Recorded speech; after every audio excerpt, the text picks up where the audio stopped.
բազմաթիվ ուղղակի նամակներ ենք ստացել ու շարունակում ենք ստանալ կապված երեկվա բանավեճի հետ։ Մարդիկ ուրախացած, ոգևորված են, թե ինչ տեղի ունեցավ երեք իշխանության հետ։ Ես էլ կարևոր եմ համարում, որ մարդիկ տեսնեին, որ իսկապես Նիկոլ Փաշինյանը սնանկ է, ինքնուրույն քաղաքական օրակարգ չունի,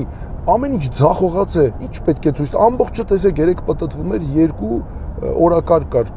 ռուսներ նախկիններ, համ եկել նաև Ադրբեջանը դե իր համար նաև հովանավոր է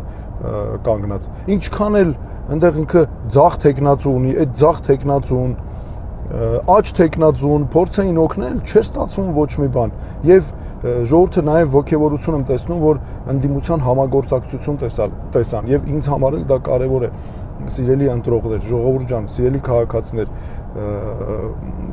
մենք շանս ունենք հունիսի 7-ին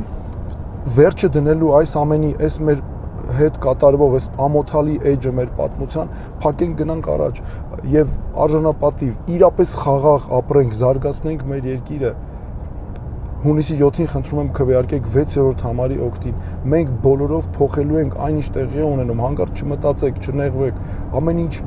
ստացվելու է, արդարությունը գալիս է։